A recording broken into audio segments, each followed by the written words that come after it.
今日の動画は1日たった10分で作れる最強英語の習得法というテーマでお伝えします。And now, when you hear that, maybe you're thinking that I want to stop translating my head and say things in English right away. But at the same time, maybe you're also thinking that I'm an adult. That's only for people with natural English talent. If that's what's going through your head, I get it.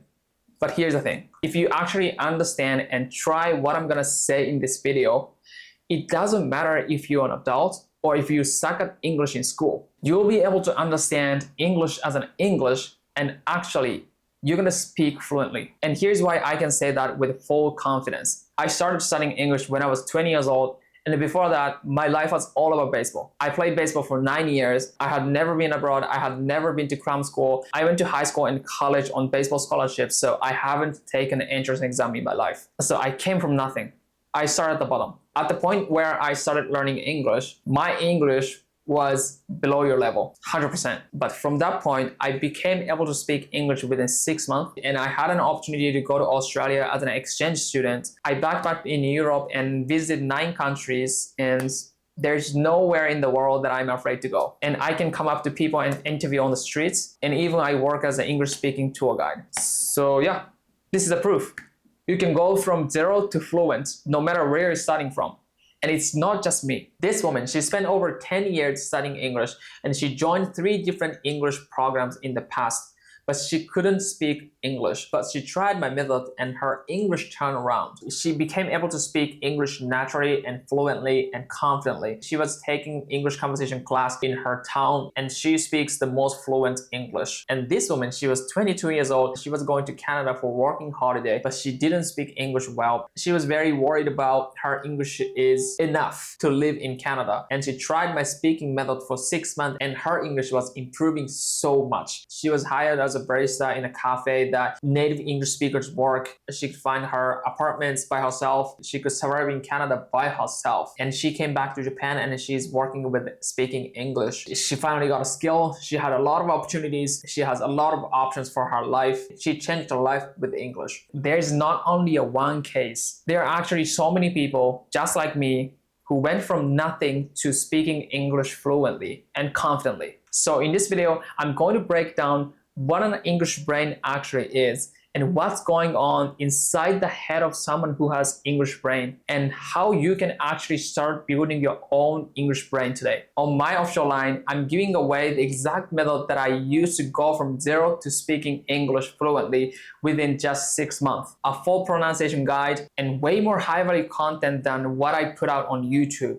And it's completely free. On top of that, you can apply for a session where I'm gonna build you a fully personalized English speaking roadmap. You can add the offshore line from the link below. All right, let's get into it. Right off the bat, there is a hard truth that I need to tell you. No matter how much English conversation you do, no matter how much you output, it will not give you an English brain. Wait, what?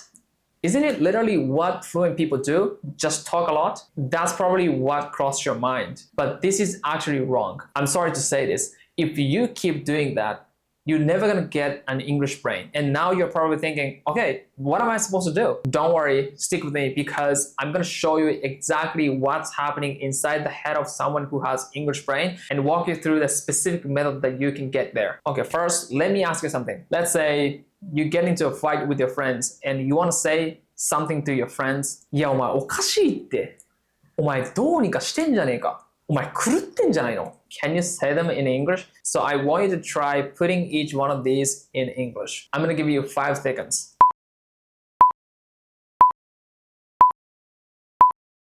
All right, did you get it? Here's the thing. How you answer this question tells you whether you have an English brain or not. And it also gives you exactly how someone with an English brain thinks and processes language in real time. If you struggled with coming up with a separate English translation for each one of these sentences, you don't have an English brain yet. Someone who does have an English brain thinks in this way. Wait, aren't these all the same thing? There are a couple of ways to say this, but I think the most suitable phrase is, are you out of your mind? Are you out of your mind? This one single phrase covers all the 3 sentences. And now you might be thinking that, how is that even possible? How you can think in that way? I just don't have sense for that kind of thing. But don't worry, this has nothing to do with talent or natural sense. There's one specific mindset that lets you build the same instinct for yourself. And that one difference comes down to this. People who can say things in English without translating from Japanese memorize the phrase as an image, not as a translation. So these are pictures, and every single one of these images are equal. You can say, are you out of mind in any situation? But this actually means that asking me to translate some sentences from Japanese into English is harder for me. So for people who have English brain, it's harder for them to translate the exact sentence from Japanese into English. It's actually easier for them to translate the image from Japanese to English. It's kind of surprising, right? But this is generally how it works. Have you ever heard of a study method called Shunkan Eisakun? So it's basically you do with the book, and there's a sentence in Japanese and you're gonna translate it into English very quickly. And you might be even doing it right now. I hate to say this, but that's actually the worst study method. Trying to translate from Japanese to English is kind of like, it makes you even far away from getting English brain. But you might be thinking, wait, what? Isn't that supposed to be the best way to speed up your English learning? But actually, Shunkan Eisakun has two biggest negative points. One, you become locked into responding to the exact sentence. Two, it trains you to always translate from Japanese to English. The first one is the most dangerous. At first, Shunkan Eisakun looks like the best study method, but it actually locks you into a fixed answer. 例えば、あなたが外で歩いているときに人だまりができていた。で、あなたはそこに駆け寄っていって、何があったんですかって聞きたいとしましょう。この何があったんですかっていうフレーズはいくつかあるんですけど、ここでは What's going on? What's going on?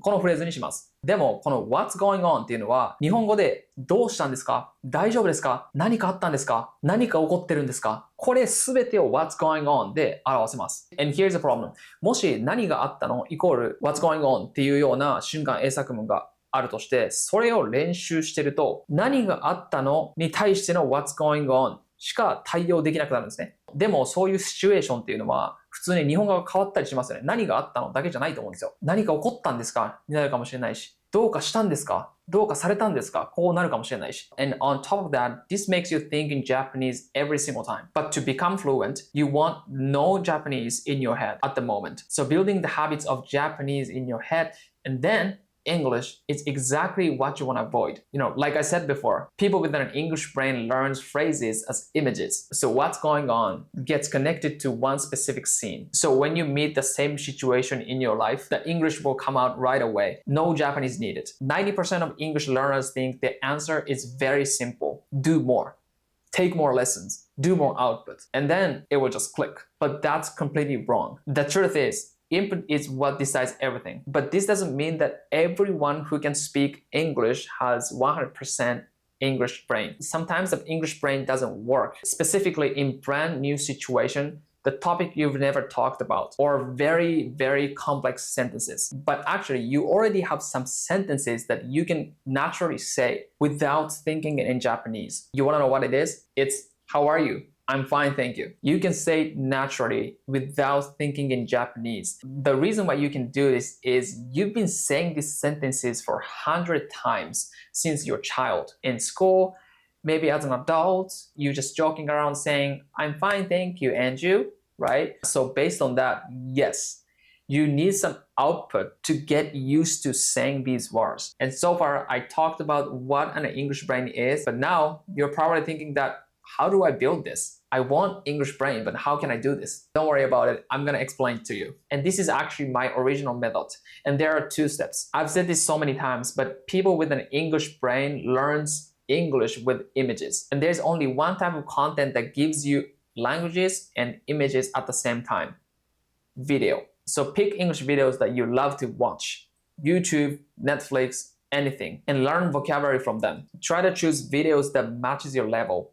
And if you don't know how to choose, I share my recommended videos and movies on Official Line. Add it and check them out. And here's one thing that you should never do. Learn from textbooks. But you might be thinking, no way. Vocabulary book is something that you should use for the first time when you start studying language. But I want to keep saying this. If you get some words and try to acquire some words from textbooks, you're going to perceive these words as a direct translation. You can't catch the nuance of words. You will never learn the real feeling or context behind the word. So what you need to do is to understand the real meaning behind the words. For example, the word take.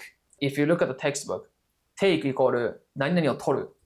Right? でも take イコール取るっていうふうには覚えないでください。take イコール取るっていうふうに覚えちゃったら、それ以外この取るっていうのにもいろんなニュアンスがあるんですよね。で、それを無視して取るっていう、何かを取るっていう時にしか take を使えなくなります。例えば take out とか take off とか take away とか、どっかから取ってどっかに行くみたいなね。このイメージ、この図を認識してください。この図で覚えるって感じです。But you will never get the sense of this feeling from the textbook.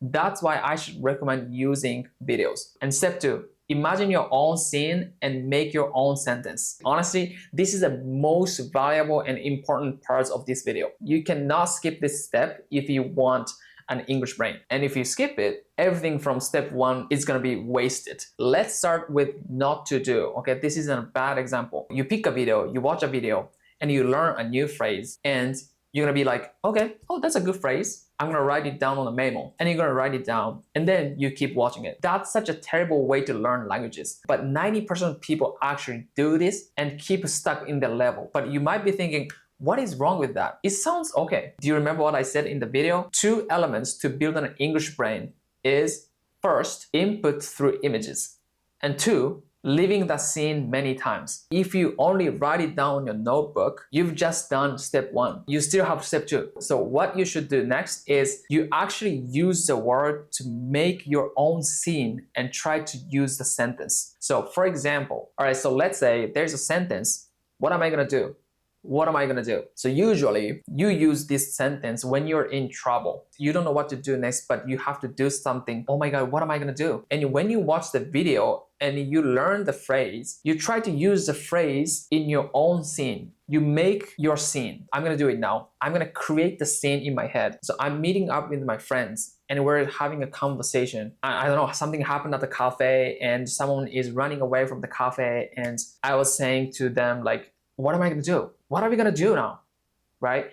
So when I make the new sentence by myself, that makes you easier to make the sentence with the phrase. The more you make the sentence with the phrase, the more you remember the phrase, and then go on to the next page. And finally, you've completed the things that you need for an English brain: image-based input and living with the scene. I understand this feels a little strange for you. Don't be afraid to rewatch this video as many times as you want. All right, so what did you think? Today, I talked about what an English brain is and what's going on inside the head of someone who has English brain. You know, talent, natural sense, these have nothing to do with being fluent.